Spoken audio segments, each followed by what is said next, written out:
ও বউ, বলি এমন জলের মতো দুধ কি করে বানাস বলতো? দেখো পিসি, দুধ আমি দিই না, দেয় আমার গরু। নাও নাও, আমাকে আবার বাড়ি বাড়ি দুধ দিতে যেতে হবে। কানু আর কানুর বউ। কানু একটু আলাভোলা, বউয়ের বুদ্ধিতেই তার সংসার চলে। তবে নিঃসন্তান কানুর বউ খেন্তির কিন্তু এই গরু ছিল সন্তানের চেয়েও প্রিয়। বলি বেলা যে পড়ে এলো, তা মাঠে যাবে কখন শুনি? আরে এই তো যাচ্ছি যাচ্ছি গো। ও কানুর চাষের জন্য ছিল দুটো বলদ। সেই বলদ আর লাঙল নিয়ে কানু বেরিয়ে যায় চাষের কাজে। এই হাট হাট হাট হাট, চল চল চল, আজকে অন্তত অর্ধেকটা জমি চষে ফেলতে হবে। চল চল চল। চাষের জমির কাছে হঠাৎ ভালু করে সামনে এসে দাঁড়ায় বাঘ। ওরে বাবা, সাত সকালে কি বিপদ রে বাবা। কানু অনেক কষ্টে বুকে বল এনে বলে ওঠে, নমস্কার বাঘু দাদা, নমস্কার।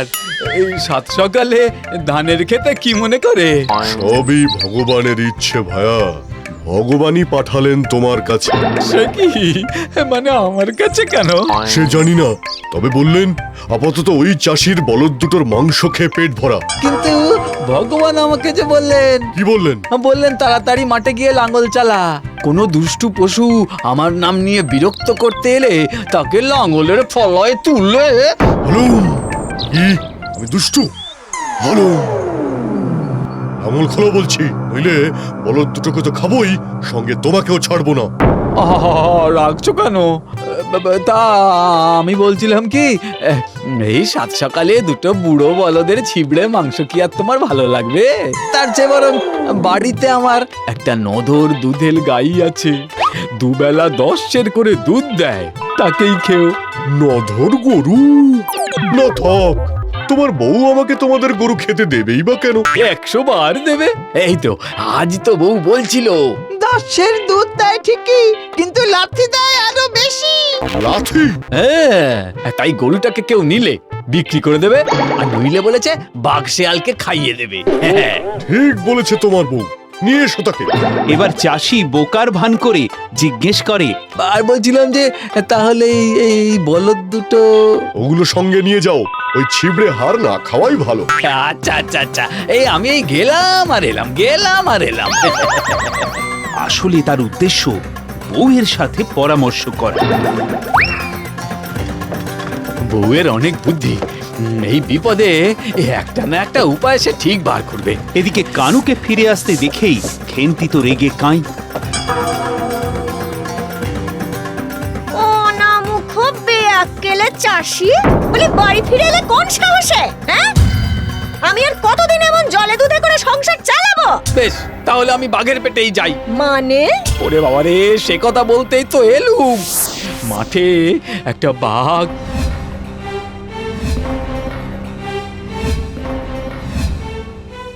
কি বললে? আমার ধবলিকে তুমি বাঘের মুখে দেবে? তোমার সাহস তো কম নয়।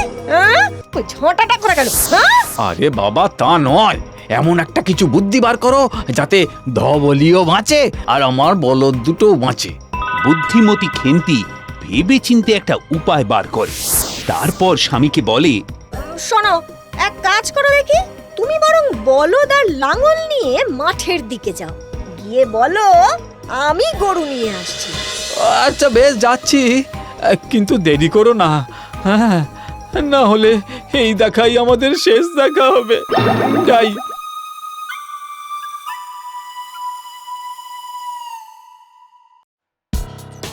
কানু চলে যেতেই খেন্তি ঘরে যাবতীয় আলতা, সিঁদুর, ভূষো, কালি গায়ে মুখে লেপটে নেয়। আয়নায় নিজের কিম্ভূত কিমাকার চেহারা দেখে নিজেই আঁতকে ওঠে। বউ তো নয়, যেন পিশাচ।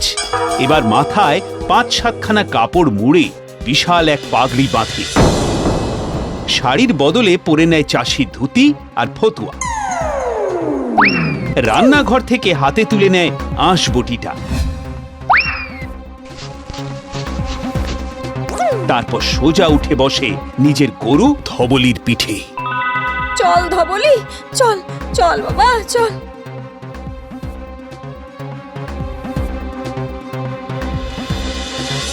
ওদিকে চাষি সবে পৌঁছেছে বাঘের সামনে। কিরে, তোর গরু কই? আনছে আনছে, আমার বউ আনছে। বাঘু দাদা, ভালো খাবার খেতে গেলে একটু ধৈর্য তো ধরতেই হয়। ওগো, তাড়াতাড়ি এসো গো। খাবো খাবো খাবো খাবো, হাড় মাস চিবিয়ে খাবো। কোথায় সে কোথায়? ও মাগো, এ আবার কোন বিপদ এলো ঘাড়ে? হ্যাঁ, ওই কোথায় সেই বেটা বাঘ? অনেকদিন বাঘের মাংস খাইনি। শুনলাম নাকি সেই বেটা এইদিকেই কোথাও একটা লুকিয়ে আছে। কই কই কই সে কই? ও বাবা, এ তো আমার বউয়ের গলা। কোথায় সেই বাঘ কোথায়? হুঙ্কার শুনে বাঘ বাহাদুরের সব বাহাদুরি খুঁজে যায়। ওরে বাবা রে, ওরে বাঘারে, বাঁচা রে।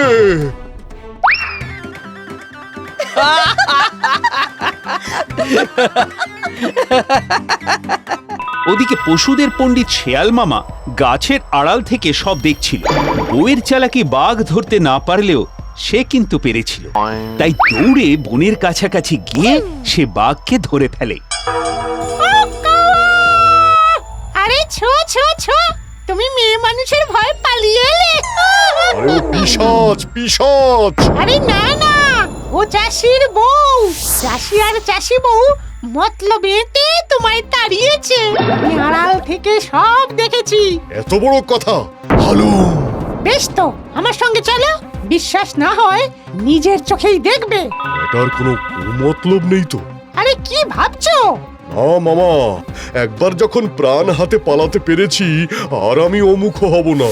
আরে আমি তো সঙ্গে আছি নাকি? কিন্তু তুমি যদি আমাকে একা বিপদে ফেলে পালিয়ে যাও? বেশ, এক কাজ করো, তোমার লেজের সঙ্গে আমার লেজ বেঁধে নাও। লেজে লেজে বাঁধা থাকলে তো আর পালাতে পারবো না। এই ভাবনাটা মন্দ নয়, বাঁধো তাহলে। এই নাও। এই বলে বাঘ মামা আর শেয়াল পণ্ডিত পরস্পরের লেজ পরস্পরের সঙ্গে বেঁধে নেয়। দুজনে দুমুখ হয়ে টানাটানি করে পরখ করে নেয়। হয়েছে, চলো। শেয়াল মামা আর আমাকে ফেলে পালাতে পারবে না। এদিকে তো চাষি বউ তখন পাগড়ি খুলে নিজের কালিঝুলি মুছে নিয়েছে। ভাগ্যিস তুমি ছিলে বউ। কি দেখলে তোমার পিশাচকে? তবে রে বেটা মূর্খ চাষি, বউ দিয়ে আমাকে ঠকানো হলো। বাঘ ভুলে যায় লেজে বাঁধা শেয়ালের কথা। যেই ঝাঁপ দেয় একই সঙ্গে উড়ে আসে শেয়াল। তবে রে বেটা হতচ্ছাড়া নচ্ছার বাঘ, তোর শিক্ষা হয়নি না? তবে আজই তোর এই জন্ম শেষ করবো আমি। তোমরা পালাও পালাও পালাও! বাঘ ভয়ে হতবম্ব হয়ে পালানোর কথা ভুলে যায়। শেয়ালও পালাতে পারে না। আরে আরে আরে আরে, ওদিকে নয়, এদিকে।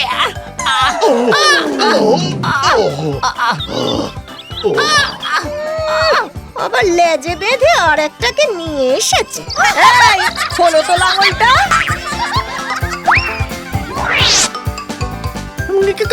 ক্ষমা করো, রক্ষা করো। আর আসবো না, বাবা ক্ষমা চাও। ক্ষমা করো, ক্ষমা করো পিশাচিনী চাষি বউ। আর মানুষের ক্ষতি করবে? হ্যাঁ, না না, আর করবো না। শোনো, আজ থেকে আমরা যা বলবো তাই করবে। হ্যাঁ, তাই করবো। যাও, এবার ছেড়ে দিলাম। তবে হ্যাঁ, এক্ষুনি এই লাঙল নিয়ে পুরো জমিটাকে চাষ করো। যাও। হ্যালো।